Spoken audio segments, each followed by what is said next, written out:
Salam dostlar, bugün sizlerle birlikte bir çoğunuzun gözlədiyi standard deviation videosu, belə desək, çox arar, top tick, bottom tick, belə desək, temasını başa düşmək üçün təbii ki, standard deviation çox vacib bir şeydir.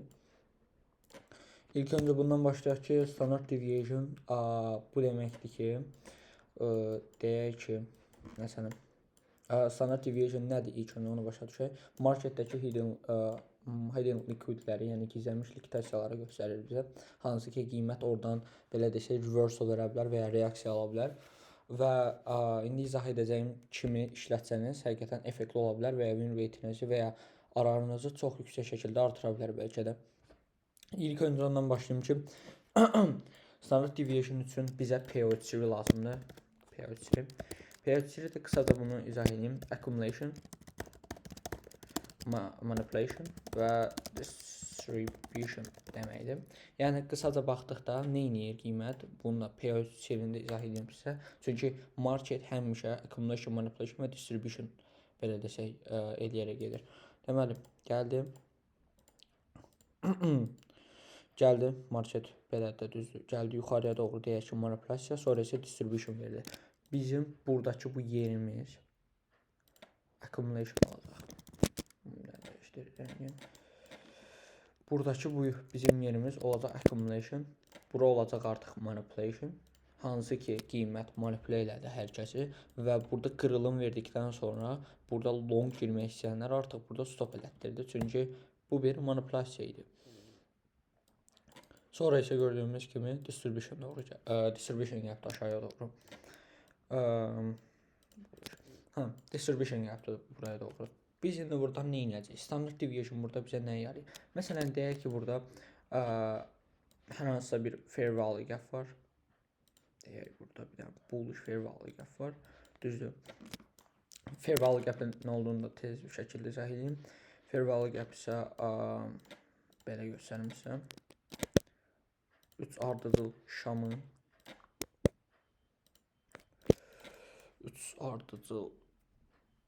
şamın bullish ola bilər, bearish ola bilər. İndi hər ikisinin example-ını göstərəcəm. Belə şey.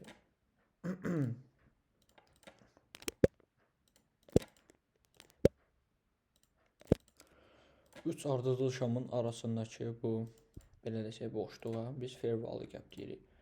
Sizə bir dənə də example göstərim, daha rahat başa düşəsiniz. Məsələn, burada qiymət bu fair value gap'ləri nə edir? Fair value gap'ləri gördüyünüz kimi gəlibdir. Fair value gap'a sonra isə nə edibdir? Yuxarıya doğru birbaşa gəlibdir. Sonra fair value gap'a respect edibdir. Yəni hörmətlə yanaşıbdır və fair value gap'a dəydikdən sonra yuxarıya doğru gəlibdir. İndi burada fair value gap'a respect və disrespect eləməsi böyük rol oynayır təbii ki. Məsələn, burada disrespect edibdir. Məsələn, burada balaca bir fair value gap və onu disrespect edibdir və burada order flow-un artıq dəyişdiyini, yəni qiymət axışının artıq sell-dən buy-a doğru keçdiyini göstərir bizə. Görürsünüz, burada da geri çəkilibdir. Fair value gap-a sonra isə gəlibdir. Nəysə, hər nəysə, bu videomuz olsa fair value gap haqqında deyil. Bu bearish senaryoda da dediyim kimi eyni şey. 3 dənə ardıcıl şam. Bu ikinci ortadakı şamın body'si bizim üçün çox vacibdir. Fair value gap'ın olması üçün çox vacibdir. Yəni body olmadan biz fair value gap deyəmərik. Məsələn, burada bearish bir senaryoda birinci şamın low ilə üçüncü şamın high-ının arasında qalan bu body hissəsi, bu boşluq bizim üçün artıq fair value gap olur. Bullish senaryoda isə əksinə. Gördüyümüz kimi birinci şamın high ilə üçüncü şamın low-unun arasında qalan bu body hissəsi bizim üçün fair value gap olur. Qısaca belə deyim, keçək. Çünki əsas videomuz burada standard deviation haqqındadır. Sadəcə PDRA fair value gap'larını işləyəcəyimiz üçün belə deyim, sizə bir açıqlama vermək istəyirəm qısa şəkildə. Nə demişdik? Accumulation, manipulation və distribution. Qiymət həmişə bu fazada yerilir. Yəni likvidasiyanı yığdı, bura doğru manipulyasiya elədi, bütün likvidasiyaları yığdı və buradan belə deyim, long açanları stoplatdı və sonra isə short getdi. Burada isə deyək ki, bizim bir fair value gap'imiz var. Firvalı gəpimiz var. Gəldi bu firvalı gəpə dəydi və biz burada artıq standart deviation işlədirik əlavə konformasiya üçün. Nə edirik? Standart deviation işlədirik. Məsələn deyək ki, biz ilk öncə bunu deyim ki, standart deviation'ı long bir senaryoda, yəni long baxırıqsa əgər, long bir senaryoda deməli high'dan low'a doğru çəkirik. Göstərdiyim kimi high'dan low'a doğru çəkirik. High'dan low'a doğru çəkirik və burada gördüyünüz nöqtələr bizim üçün kritik nöqtələrdir. Hansı ki, qiymət buradan reaksiya ala bilər. Hansı ki, burada -1 nöqtəsi məsələn yaxşı görsənir reaksiya alması üçün. Çünki fair value gapının üst-üstə düşübdür, düzdür. Sonra bearish bir senaryoda nə olacaq? Təbii ki, eyni şey, sadəcə nə edəcəyik? Deyək, yenə eyni senaryo. Deyək ki, bu dəfə göstərdiyim bullish senaryodan əlavə bearish senaryo yarandı deyək ki. Məsələn, deyək, burada bura manipulyasiya, bura isə distribution verir. Artıq bura manipulyasiyadır, deyək ki. Bura isə distribution'dır bizim üçün, düzdür. Fair value gap siləm və deyək ki, burada bir bearish fair value gap var. Bearish fair value gap var, düzdür. İndi qiymət nə edəcək burada?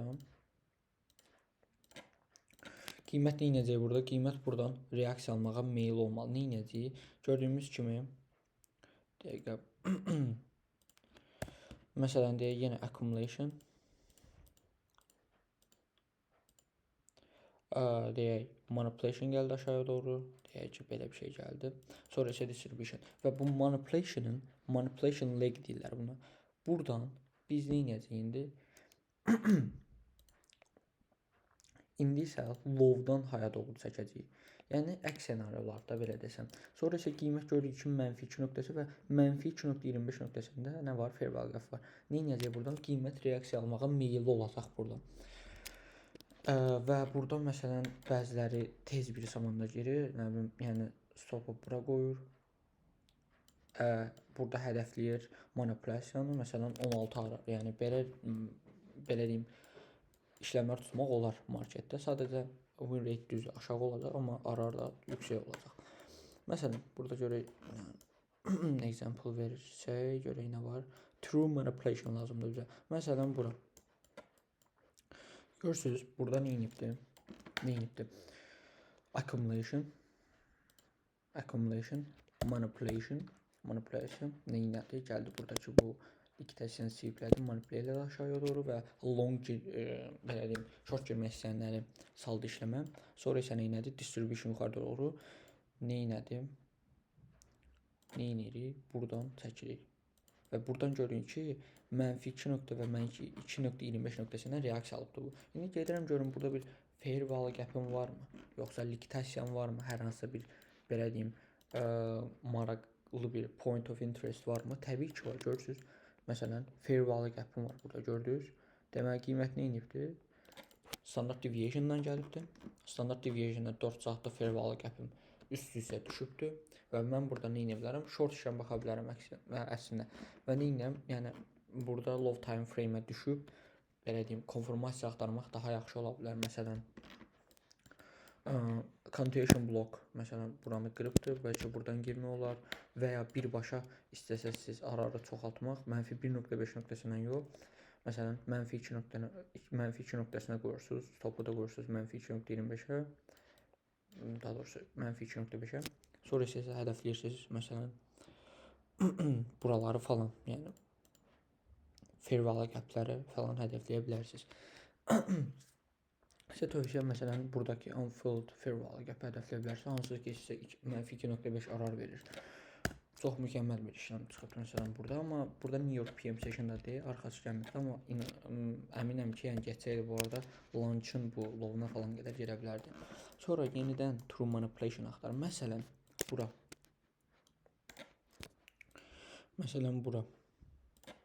Nə edibdir? Consolidation'a baxın bir dənə. Consolidation və yuxarıda likvidasiya dolu dəyəni. Nə edir? 9.30 açılışı manipulyasiyası gözləyir təbii ki. Nə edir? Aşağı doğru manipulyasiya. Gözləyək görək. Bizə hər hansı bir low verirmi? Gördüyümüz kimi low gördüyünüz kimi manipulyasiya elədi hər tərəfə doğru. İndi gedirəm görüm 1 saatlıqda hər hansı bir fervalı gəp varmı və liktasiya görürəm burada. Gördünüz? Liktasiya görürəm burada. Yəni buradan reaksiya ala bilər. Yəni bura nədir? Bizim swing high-mızdır. Nəyə görə bura swing high deyirəm? Gördüyümüz kimi bunun hayı yanlardakı şamın hayından daha yüksəkdir. Məsələn, buranın üstündə bağlayıbdır, həmçinin. Buranın üstündədir bu swing high və həmçinin bunun da üstündədir, görürsünüz. Deməli, buradan reaksiya alması, yəni belə desəm, çox mümkünatlı bir şeydir. Məsələn, buradan fervalı gəp falan varmı? Fervalı gəp də var həmçinin. Deməli, necə? Buradan reaksiya alması çox mümkün bir şeydir. Yəni, çox mümkün bir şey kimi baxa bilərik. Nə edəcəm mən buradan? Gəldim. Bu fervalı gəpdən görək nə edəcək. Buradakı bu liktasiyanın təbii ki almasını gözləyirəm mən. Deyək ki aldım. Alan kimi giririk. Və ya alan kimi bir dəqiqəli gərək baxardıq. Bir dəqiqəlidə məsələn inversion fervalı gəp var, düzdür. Inversion fervalı gəpdə odur ki, hansı ki bayaqsa öyrətdiyim fervalı gəpin belə desəm, disrespect, respect, disrespect danışdıq. Yəni respect olunmaması. Məsələn, burada respect olunmur. Buranı qırıb keçibdir birbaşa. Yəni reaksiya almayıbdır buradan. Burada da eynisi. Gəldim. Bearish. Buradan birbaşa girə bilərdinizsə, yəni. Stopumuz burada. TP'də deyək ki, buradakı swing low-da. Və ya buranın üstünə qoya bilərsiniz birbaşa 2.2 arar. Görək nə edibdir. Tak, TP. Yəni bu qədər rahatdır standart deviation. Yəni bunu çox yerdə işlədə bilərsiniz. Hətta belə bir şey var ki, mən özüm baxmışam. New York AIM-in açılışında əgər PO3 verirsə bizə bunun low-undan high-na doğru çəkdikdə və ya high-dan low-una doğru çəkdikdə qiymət New York sessiyasının içərisində həmin nöqtələrdən dönməyə, belə desəm, əgər gəlirsə həmin nöqtələrə dönməyə, belə deyim ki, daha meyillidir. Məsələn, burada gördüyümüz kimi New York'un içində oldu PO3 və New York'un içində də reversal verdi bizə. Reversal yox, buna bir retracement də deyə bilərik əksinə. Başa salacağım şeylər bu qədər standart deviation haqqında. Yəni sadəcə PO3 birləşdirdik, fair value gap birləşdirdik, liktasiya birləşdirdik. Yəni başqa heç bir şey eləməmişik. Yəni bu qədər rahatdır və həmçinin bu ararınızı və ya win rate-inizi də yüksəldə bilər standart deviation və ya belə desəm əlavə konformasiya üçün də işlədə bilərsiniz. Daha belə rahat olmaq üçün, confident olmaq üçün. Və bu qədər deyəcəyim. Bu günlük bu qədər dostlar. Sağ olun.